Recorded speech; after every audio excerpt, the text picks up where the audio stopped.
Hey, welcome to Bristol Small Business. Now, I do have Tim Nicholls live. Look, I was going to get him to say he was interrupted, but I actually, in the busyness that I have, let's say there was technical issues. I think that's a fair call. Due to the IT proficiency of someone here. But Tim, thanks very much for giving us your time. That's a pleasure, Kevin. And I must say, I was interrupted when we were trying to link up. I've had probably more visits in the last 20 minutes than the last 5 days. So you just happen to hit at the sweet spot, Kevin. So what are people doing visiting you? Like, it's not till tomorrow that we're allowed to go outside. Oh, well, the office still continues to run here in Clayfield. We're still answering questions and we still need deliveries are taking place. We're using the opportunity, I guess, like a lot of small businesses are, to clean up and to get prepared. And I say to people often, we're in the small business of being re-elected every 3-4 years after the next election. So we're getting ready and doing those sorts of things. But most of our time is helping inquiries, constituents, a lot of business inquiries though. Yeah, and speaking of that, cleaning up and everything else, that's exactly what we're talking about. You know, the federal government's done an awesome job at giving us a safety net if our business has been adversely affected. But that leaves us with time to spare, and it's now that we need the state government to be funding programs that can help us accelerate out of this, accelerate through the recovery. There's no point opening up the grants when we're 2 months into the recovery and we're all busy trying to get clients back and we're all busy trying to get our employees back in order and the deck squared away and that sort of thing. Right now is the time where we should all be working on our business. And I guess that's my passion. Yeah. Well, and that passion comes through pretty clearly on the Facebook page and with your supporters, Kevin. And congratulations on maintaining that contact over these really difficult times. I know a lot of people are looking for support, advice and guidance if the calls to our office are any guide as to what's going on. I guess that's why it's really disappointing that the state government's small business grants were cut off so abruptly nearly 2 weeks ago now without any further notice, and why all of those other small grants under the Advanced Queensland banner have come to a sudden halt, particularly when people have gone to the effort of applying for them. To me, it seems really ridiculous. The government can find $200 million to offer to Virgin, but can't find $10 million to support homegrown, local, small, husband and wife, mum and dad, businesses, micro entrepreneurs who are relying on that money to keep them alive, to employ people. I mean, 410,000 small businesses in Queensland and employing tens of thousands of people, and yet they're missing out on these grants. And that's why I'm really happy to support that petition that's been put forward, because I'm even going to take this further. They found $3.5 billion to support medium and big business, and in reality, not a cent to support small business, because you cannot be a small business under $2 million and have payroll in excess of $1.3 million. The mass of that are just, you will not survive, right? No, so exactly. By definition, all of the payroll tax initiatives are not targeted at small business. As much as they've tried to put it under a blanket, we're helping small businesses under $50 million. Sorry, their normal definition for small businesses is $2 million, and all of a sudden they're talking about $50 million because it's convenient for them to try and pretend they're helping people. Well, exactly. There are so many small businesses who don't reach that $1.3 million threshold for payroll tax exemptions or relief. And don't get me wrong, I'm glad that there has been some payroll tax relief for those businesses that qualify, but that there is that enormous swathe of small business that sits under there that will never come close to that payroll tax threshold in the immediate future, that won't be getting the benefits from the land tax rebate, and that quite simply were caught out by that abrupt closure of the $500 million business loans grants, because don't have practically the resources to be running in the way a big business does, a comprehensive set of books and accounts that's always up to date and always ready to go. So again, it's a double whammy, if you like. Firstly, there was the closure of the grants. Secondly, then there was the if you like, the halting of all of the other ones where people actually had put the time and effort in. And if I can add a third point, obviously no benefit so far from the payroll tax and land tax exemptions, waivers, deferrals that have been put in place. And small business still continues to maintain and incur those costs of every business going forward. Yeah, and that's the thing. So here's what, and thank you very much for tabling the petition for me. I really do think that, the petition that we put in is half the battle, and as long as we can get them to start opening this up, we want them to put small business back on their agenda and to realise that they're not helping. Businesses under $2 million, they have stopped all help for, as if, let's just let them die. But by their own numbers, they keep touting there's 438,000 small businesses employing 970,000 people. Now, that's on average 2.2 workers in an average small business, yeah? Yeah. If they had a payroll of $1.3 million, oh, that'd be fun. Wouldn't you like to be receiving that salary? I'd like to be one of those 2.2 people. So sure. It's not the case, right? And they have just they've got a complete blind spot when it comes to small business.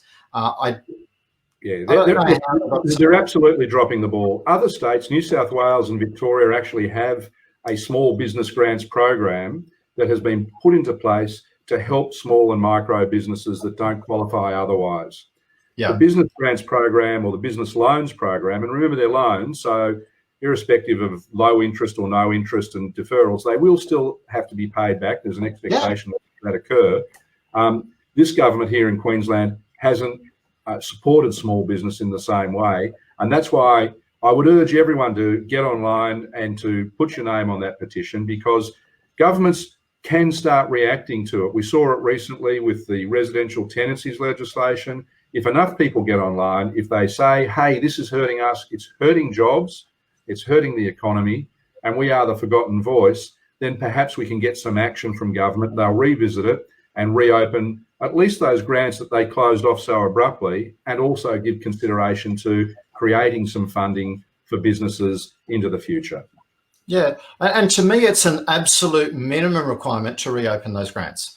That's a small recognition of, oh yeah, these guys. But I look further into these grants. In 2018, by their own promotion, they're going, weren't we wonderful? We gave $6.2 million to small businesses. Now, this is 44% of the workforce. And yet, as you said with Virgin, we've got 13,000 people that they were prepared to give $200 million to protect those jobs. And yet the 970,000 jobs, they're giving $6.2 million to, and touting that as a great initiative. Yeah. Look, absolutely. I mean, if those grants were reopened at the rate of, say, $10 million, that would at least be able to satisfy those applications that have gone in, deal with the matters now, and then give some commitment and some hope for the future.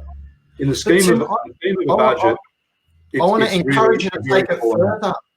I want to encourage you to take it further, because the reality is that the more efficient we can be coming out of this or going through this recovery system, what we'll be looking for is, the faster we're doing that, the more we're going to be able to close the gap in the disparity between the revenue that a typical big business person produces. It's closer to $250,000 per person, whereas in small business, it's around $130,000 per person.